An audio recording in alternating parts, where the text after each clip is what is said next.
आज ये व्लॉग नहीं बनाऊंगा। ব্লগিং করা ছেড়ে দিল পাকিস্তানের কিউট ব্লগার মোহাম্মদ সিরাজ। কিন্তু প্রশ্ন উঠছে, যে কিউট শিশুটি 2-4টি ব্লগ বানিয়েই রাতারাতি বিশ্বজুড়ে খ্যাতি পেয়েছিল, তাহলে কেন ব্লগিং ছেড়ে দিল সে? তার কি জনপ্রিয়তার অভাব, নাকি দর্শকেরা তার দিক থেকে মুখ ফিরিয়ে নিল? উত্তর কোনোটিই না। প্রায় দিনই কোনো না কোনো ভিডিও নিয়ে দর্শকদের সামনে হাজির হতো সিরাজ ও তার ছোট বোন মুস্কান। দুজনেই খুব জনপ্রিয়। তাদের ভিডিও আপলোড করা মানেই মুহূর্তেই লাখ লাখ দর্শক হুমড়ি খেয়ে পড়া। তাদের জনপ্রিয়তা এতটাই যে খোদ পাকিস্তানের প্রধানমন্ত্রী শাহবাজ শরীফ তার নিজ বাসভবনে তাদের ডেকে নিয়ে গিয়েছিলেন। সিরাজের পিতামাতা দেখলেন ব্লগ ভিডিও বানাতে গিয়ে সিরাজ পড়াশোনায় খানিকটা পিছিয়ে যাচ্ছে।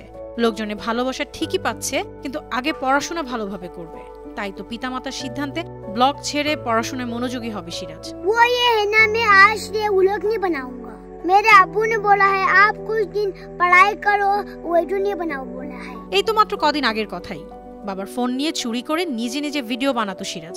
সেটা দেখে ফেলে তার বাবা। সিরাজের বাবা রাগ করার পরিবর্তে অবাক হয়ে যান। তিনি বুঝতে পেরেছিলেন তার ছোট সন্তানের প্রতিভা। তিনি নিজেই সিরাজকে উৎসাহ দেন এবং ভিডিও মেকিং এ সাহায্য করতে থাকেন। তার পরের ইতিহাস তো সবারই জানা।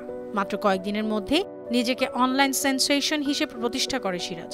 ব্র্যান্ড ভ্যালুতে পেছনে ফেলে বিশ্বের অনেক তারকাদের। সেই ব্লগার যখন ভিডিও বানানো ছেড়ে দিল, তখন দর্শকদের মাঝেও দেখা গেল মিশ্র প্রতিক্রিয়া। অধিকাংশই সিরাজের ব্লগিং ছাড়ার বিষয়টি ইতিবাচক হিসেবেই নিয়েছেন, তবে কেউ কেউ বিষয়টি মানতে পারছেন না। তারা বলছেন, সিরাজ তোমাকে মিস করব। আবার কেউ কেউ মন্তব্য করছেন, পড়াশোনার পাশাপাশি একটু আধটু ব্লগিংটা চালিয়ে গেলেও পারতে। তবে সিরাজ কবে আবার ব্লগিং এ ফিরবেন তা নিশ্চিত করে বলেননি। News desk, Banu TV.